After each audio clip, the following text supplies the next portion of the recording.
Bismillah, tawakkaltu ala Allah, la hawla wa la quwata illa billah. Asyhadu an la ilaha illallah wa asyhadu anna Muhammad Rasulullah. Allahumma salli ala Sayyidina Muhammadin wa ala alihi wa sahabatihi ajma'in amma ba'd. Hari ini kita lanjutkan pada halaman 67 poin yang ke 123. 123. Bismillahirrahmanirrahim. Awsafi allati tahmiluha al-ibarah. Sifat-sifatku, ya, apakah asmanya, sifatnya, dan semua yang kita pelajari dalam ilmu tauhid, sifat wajib, sifat mustahil, sifat jaiz bagi Allah seperti wujud, qidam, baqa, mukhalafat lahwadis, wahdaniyah, qudrat, iradat, sampai sami'an, basiran, mutakalliman dan sebagainya. Tuhan bisa bicara, Tuhan melihat, Tuhan mendengar, dan seterusnya. Itu sifat-sifat yang kau gambarkan dengan ibarat bahasa tadi, yang kau jelaskan dengan menggunakan bahasa tadi.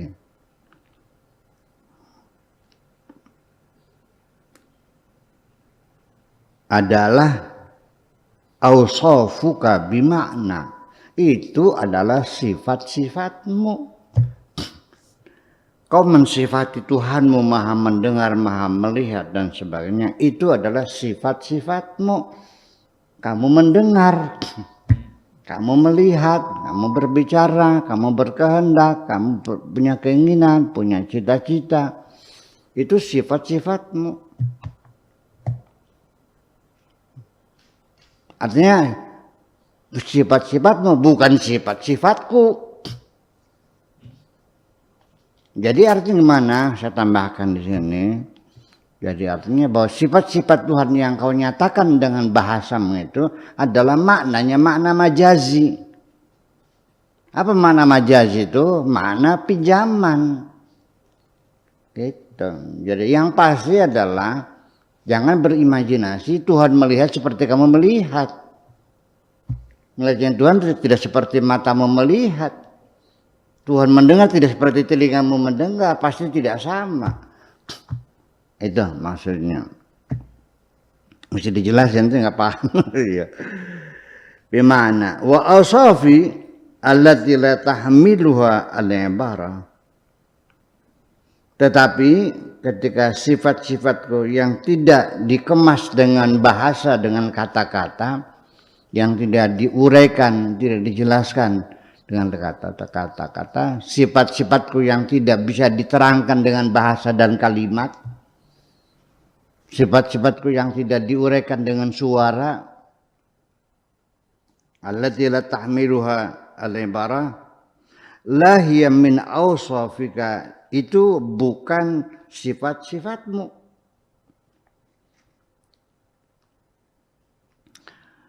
Walahiyya wala min awsafika, dan juga bukan bagian dari sifatmu. Saya ulang lagi. Sifat-sifatku yang diurai dengan bahasa itu adalah sifat-sifatmu.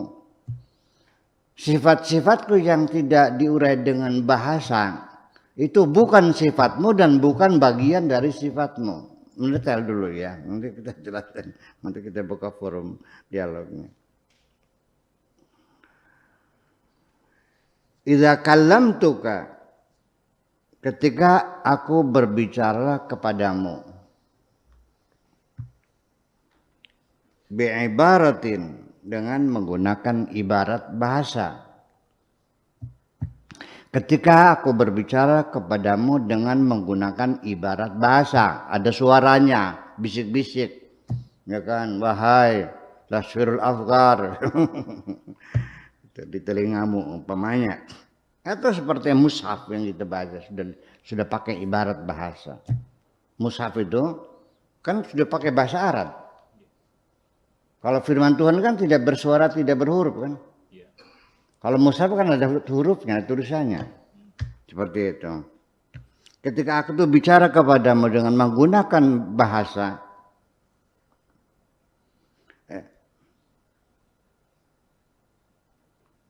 ya, lam ta'ti minkal hukumah. Tidak akan datang darimu opo al hukumatu pemerintahan. Ini ngomong apa ini? Ini bahasanya begini, bahasa Indonesianya apa? Artinya tidak akan membuat engkau punya kekuasaan. Artinya tidak akan ada apa-apanya.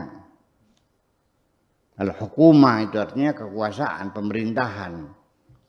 Jadi ketika aku berbicara kepadamu dengan menggunakan bahasa, maka engkau tidak akan mendapatkan kekuasaan apapun. Tanda kutip atau tanda kurung, la tuhibu maqalidal fi'al, tidak akan menimbulkan atau tidak akan menghasilkan kekuasaan untuk action, untuk berbuat apapun. Ya, tidak akan menghadiahi kamu, tidak akan dapat membuat kamu bisa berbuat apapun. Li'anna al-ibarah tarudduka ilaika, karena ibarat bahasa itu akan kembali kepada dirimu sendiri. Bima abarta, dengan apa yang kau jelaskan, ibaratkan, wa ma'abarta, dan tentang apapun yang engkau terangkan, kembali kepada dirimu sendiri. Amma idza kallamtuka bila ibarah, akan tetapi ketika aku berbicara kepadamu dengan tidak menggunakan ibarat-ibarat bahasa, bila sautin wala harfin, tanpa suara dan tanpa huruf. Khatabakal hajaru wal madaru, watu kayu bisa ngomong kabeh karo sirah. Segala macam makhluk Tuhan, benda mati, benda hidup, benda yang berjalan, yang tumbuh, kayu, batu, air, semuanya dapat berbicara bersamamu. Itu. Wa qulta li syai', dan engkau akan mampu mengatakan kepada apapun, kun fayakun, terjadilah. Itu yang jadi persoalan. Jadi ya, selama ini kita tersandung dengan ungkapan-ungkapan bahasa itu. Dan selalu firman Tuhan pun yang sudah diterjemahkan atau dikemas atau yang sudah ditulis dalam mushaf dengan menggunakan bahasa Arab, itu selalu multitafsir, selalu berbeda pendapat dan bertengkar dan saling bunuh-membunuh. Artinya sama-sama tidak tahunya apa yang dimaksudkan Tuhan. Ya artinya bahwa akhirnya pengertian langsung dari Allah yang masuk ke dalam hati kita itu yang pasti benarnya. Kalau yang masih pakai ibarat kita nggak tahu. Karena mesti tafsir, karena bahasa kan relatif, sangat relatif sekali. Iya. Aula mastumun nisa, biar itu contohnya satu yang gampang aja, itu bolak-balik contohnya itu lagi nggak apa-apa kan, untuk memahami saja. Menyentuh istri, kulit nempel gitu, wudunya batal enggak? Kata Syafi'i, kata Maliki tidak batal. Dua-duanya dalilnya sama. Aula mastumun nisa. Mengapa tidak batal kata Imam Maliki? Karena aula mastumun nisa menanya saling bersentuhan, sentuh menyentuh. Ini pegang, ini ngelemet, ini rogo, yang ini ngerogo juga. Suaminya mencium, istrinya mencium, itu membatalkan wudu. Kalau Imam Syafi'i, aula mastumun nisa asal nyenggol bila hailin tanpa aling-aling batal. Yang benar mana? Apakah lamas temunis itu menyentuh atau bersentuh-sentuhan? Iya, kan ada sisipan. Lamasa dikasih sisipan alif ba'da fa'il fi'li menjadi lamasa. Asalnya 3 huruf lamasa menyentuh. Kalau lamasa saling bersentuhan, kata Imam Maliki. Kata Imam Syafi'i tidak. Lamasa tetap maknanya bersentuh. Mana yang benar? Kalau dari sisi ilmu bahasa, ya, yang mendekati kebenaran Imam Maliki. Kalau wazan mufa'ala itu lil musyarakah, maknanya saling. Tapi masalahnya ngotot, ya udahlah, saya juga matanya Syafi'i, ya udah aja lah. Kalau nyangkal istri ya wudu lagi gitu aja. Susah banget sih. Iya. Kalau saya pindah madhab nanti nggak punya teman saya. Nanti bahsul masalahnya sama siapa? Yang temannya Syafi'i semua aja, ya udahlah. Ya, nggak terlalu penting bagi saya. Tetapi dalam sisi pemikiran ini tetap menjadi masalah. Dalam praktik sehari-hari nggak ada masalah bagi saya. Iya, ya udah lagi aja sih. Iya. Kalaupun dia tidak batal, ya nggak apa-apa kan saya wudhu lagi. Kalau hakikatnya tidak batal, tapi saya wudhu lagi boleh nggak? Ya sudah selesai. Iya, itu seperti itu. Jadi ini kembali yang jadi masalah bahwa bahasa alat komunikasi yang dibuat oleh manusia dasarnya apa? Apakah itu indoktrinasi dari Tuhan langsung Allah mengallama adamal asma'a kullaha? Ya, Allah mengajarkan bahasa kepada Nabi Adam. Ataukah bahasa itu peradaban yang berkembang dari nol, dari zaman primitif? Yang masih menggunakan bahasa isyarat, tunjuk sana, tunjuk sini, belum berbicara. Nabi Adam dulu berbicara belum sih dengan Siti Hawa, menggunakan bahasa apa kita nggak tahu. Bahasa Sanskrit, bahasa Aromia, bahasa Ibrani, bahasa Suryani, banyak bahasa kuno yang udah mati. Atau memang, tetapi di kajian antropologi bahwa manusia itu ketika berkomunikasi dulu tidak menggunakan bahasa, pakai bahasa isyarat. Kalau begini, mananya Pak? Kalau gini? Ini. Kalau begini? Bobo. Seperti itu. Seperti di TV, warta berita, yang membaca ada, di sampingnya begitu. Bahasa isyarat. Iya. Tetapi kelemahannya bahasa isyarat itu apa? Tidak bisa dipakai di malam hari. Sebabnya apa? Nggak kelihatan. Nah, dari situlah manusia akhirnya mulai berpikir bagaimana menggunakan komunikasi berdasarkan suara. Nah, tahap awal dari komunikasi berdasarkan suara itu berdasarkan dengan cara menggunakan imitasi, bahasa imitasi. Jadi untuk menyebutkan suatu benda itu dari suaranya dibunyikan. Tapi di dalam bahasa Jawa sudah sedikit ini artefak-artefak itu, bukti-bukti sejarah itu bisa kita telusuri di bahasa Sunda. Untuk menyebutkan kucing, itu orang Sunda bilangnya meong. Karena apa? Bunyinya meong. Menyebutkan kambing apa orang Sunda? Sebabnya apa disebut embe? Karena bunyinya begitu. Kalau kebo apa sesudahnya? Ya lemu ya blending. Nah itulah semacam itu. Dan banyak sekali mengetok pintu ya kalau bunyinya tok tok tok mengetok pintu. Jatuh gedebuk ya karena bunyinya gedebuk kan begitu. Itu masih ada kelihatan, masih bisa kita buktikan bahwa teori itu seperti itu.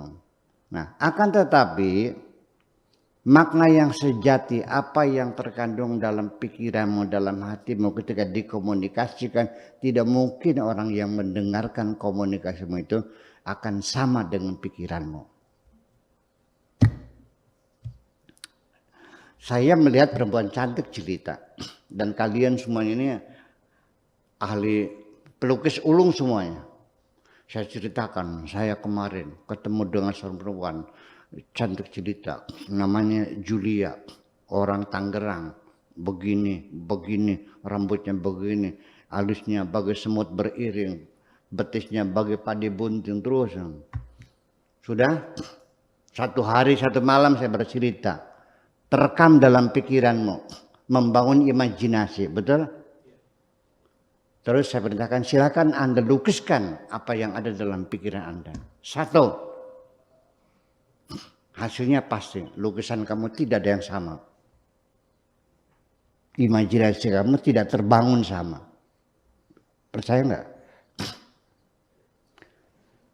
Sampai ada yang gambarnya kayak hantu. Yang cantik itu kayak hantu. Alisnya semut beriring, rambutnya seperti mayang, betisnya seperti padi bunting. Digambarkan betul-betul kayak padi bunting, kayak hantu enggak gambarnya? Ya kan? Nah itulah jadi persoalannya. Nah jadi nanti ketika engkau membaca Al-Quran, mungkin maksudnya ini bukan Al-Quran, mushaf yang baca Fatihah. Semua orang baca Fatihah. Apa kesan yang masuk dalam pikiranmu? Fatihah itu apa kandungannya? Nggak jelas kok. Alhamdulillahirabbil alamin arrahmanir rahim maliki yaumiddin. Iyyaka na'budu wa iyyaka nasta'in. Ihdinas siratal mustaqim. Maksudnya apa? Suruh apa? Lagi cerita apa ini? Ya nggak jelas. Ya itu, dipenggal-penggal 1 ayat demi 1 ayat. Terus rangkaian umumnya apa? Berbeda pendapat lagi. Semuanya akan berbeda pendapat. Ya, jadi artinya sampai tanda titik komanya pun juga berbeda pendapat. Saya baca Al-Fatihah itu begini. Alhamdulillahirabbil alamin arrahmanir rahim maliki yaumiddin. Enggak saya putus-putus. Enggak alhamdulillahirabbil alamin arrahmanir rahim maliki yaumiddin. Dipotong-potong umumnya kan? Betul enggak? Di ayat itu ada tanda lam alif enggak? Lam alif itu artinya apa? Alamatul waqfil mamnu', tidak boleh berhenti. Masih berlaku enggak? Kalau berarti udah coret aja sih lam alifnya.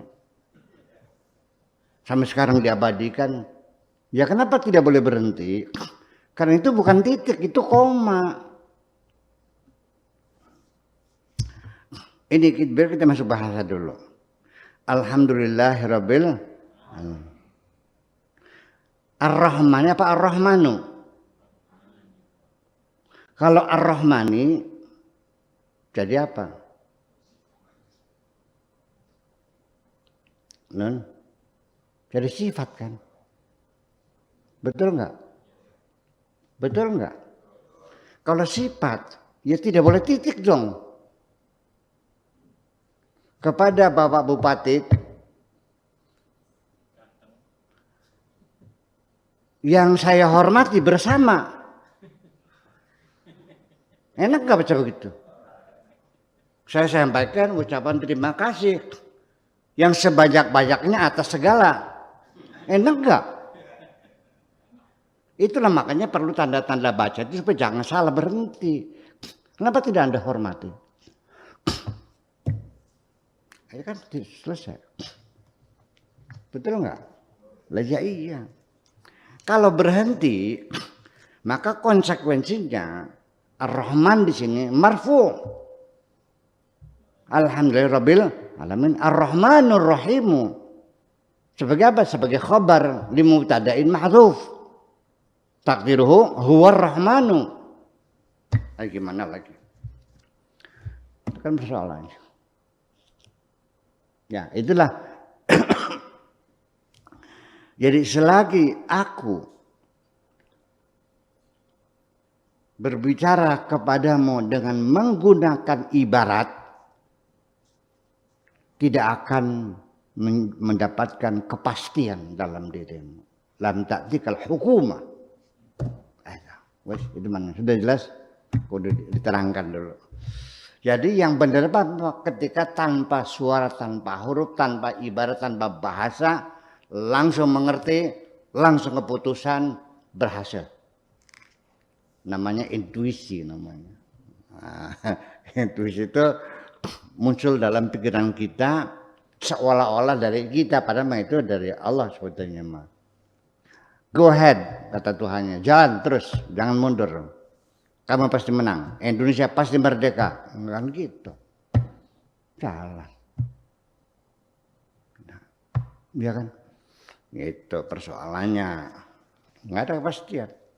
Jadi selagi masih menggunakan bahasa tidak ada kepastian karena relativitas bahasa sangat tinggi sekali. Kemudian yang lain, satu kata, satu kalimat, satu bahasa tetap tidak punya makna yang pasti karena sangat ditentukan oleh faktor psikologis sang pembicara, itu bahasa.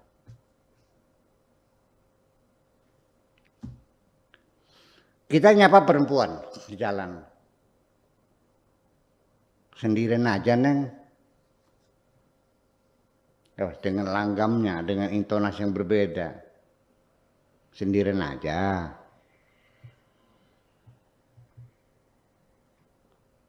Anda namanya siapa? Kamu namanya siapa? Sama nggak artinya? Kalau tulisan kan suaranya nggak ada. Tuhan berbicara dalam Al-Quran, if'alu ma syi'tum. Lakukan apapun mau kemauan kamu. If'alu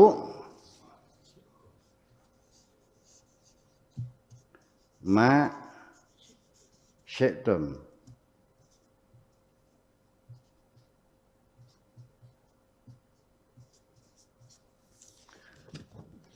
Tuhan berbicara if'alu ma syi'tum. Lakukan apapun yang kau mau. Ini dikatakan kepada orang-orang yang beriman. Artinya karena keimanan mereka sudah mapan, sudah baik. Sebagai pengikut para nabi yang setia. Tuhan mengatakan if'alu ma syi'tum. Silahkan kau bebas berbuat apapun. Kan aku ridho, aku pasti suka. Apapun yang kau lakukan, aku pasti suka. Itu maksudnya. Betul nggak? Tapi ayat ini if'alu ma syi'tum. Ketika berbicara, Tuhan berbicara dengan orang-orang yang tidak percaya kepada Nabi Muhammad. Pada orang-orang penjahat-penjahat. If'alu ma syi'tum maknanya apa? Paham. Artinya aku nggak ngurusin kamu, udah terserah. Jadi mana di mana? Itulah persoalannya bahasa itu. Jadi akhirnya saya di ujungnya satu tujuan saya. Apapun penyebabnya, apapun penafsirannya, ketika engkau berbeda pendapat, ya sudah selesai. Mau berpendapat masing-masing berjalan pada jalan yang berbeda. Tidak perlu bertengkar, ngapain sih bertengkar? Kamu maksa orang suruh masuk surga semua. Ini saya nggak paham jadi. Di dunia ini orang beragama kok memaksa sih? Sudah begitu jelas la ikraha fiddin, tidak ada paksaan agama. Iya dong. Kalau Anda yakinnya merah silakan. Kan gitu. Kalau Anda yakinnya sholat kita tidak pakai usolli langsung Allahu Akbar aja, ya silakan. Yang penting sholat. Yang pakai usolli ya silakan. Yang kunut Ini sholat untuk mempersatukan umat, menjadikan perpecahan. Sholat itu kan untuk bersatu, bertemu tiap hari 5 kali dengan tetangga kita. Seminggu sekali kita rapat mingguan hari Jumat. Dikasih penerangan, penjelasan. Iya, penyampaikan program pembangunan 1 minggu ke depan. Dan laporan pembangunan minggu yang lalu. Makanya 2 kali khutbahnya. Untuk apa? Untuk bersatu. Ya kenapa gara-gara sholat jadi bertengkar? Malah masjidnya dibeda-bedakan kok. Ada stempelnya masjidnya. Masjid merah, masjid hijau, masjid biru, masjid kuning gitu. Iya kan? Nah ini persoalannya. Jadi marilah kita ya harus melihat bahwa pluralitas adalah satu keniscayaan yang tidak bisa dihindari. Udah gitu aja. Tetapi kamu ketahui bahwa nanti pada akhirnya adalah mana yang benar pemikiranmu, ide-idemu semuanya itu ya. Yang penting gini, jangan terburu-buru Anda meyakini ini bisikan Tuhan. Ya, seringkali kita ditipu oleh setan. Ikut berbisik juga kok setan. Dan juga ngajaknya kadang-kadang yang bagus-bagus kok. Bikin masjid, bikin pesantren. Iya. Tapi ya nanti ujungnya hakikatnya ketahuan. Cari duit juga kok. Iya. Ya, bisikannya ngajak berdakwah menyebarkan Islam. Ujung-ujungnya bisnis juga sebagai orator. Sebagai provokator. Dibisikannya jadi dai, berceramah. Tapi lama-lama diselewengkan oleh setan jadi provokator. Ada enggak? Awalnya dia berkorban mewakafkan tanahnya untuk masyarakatnya, dibikin pesantren. Lama-lama tanah wakaf orang dijualin, nyari duit. Ada enggak? Jadi kita ini saya bukan lagi menuduh kepada siapapun. Kita waspada bahwa kita ini rapuh, kita ini lemah, kita ini mudah tergoda. Jangan mengklaim paling benar sendiri, jangan mengklaim suci. Iya. Wala tuzakku anfusakum. Jangan kau sucikan dirimu sendiri, wahai manusia. Jangan kau sucikan. Engkau adalah pendosa-pendosa semua kok. Kamu adalah pendosa-pendosa semua. Al-insan mahalal khata'i wan nisyan. Gitu. Okay?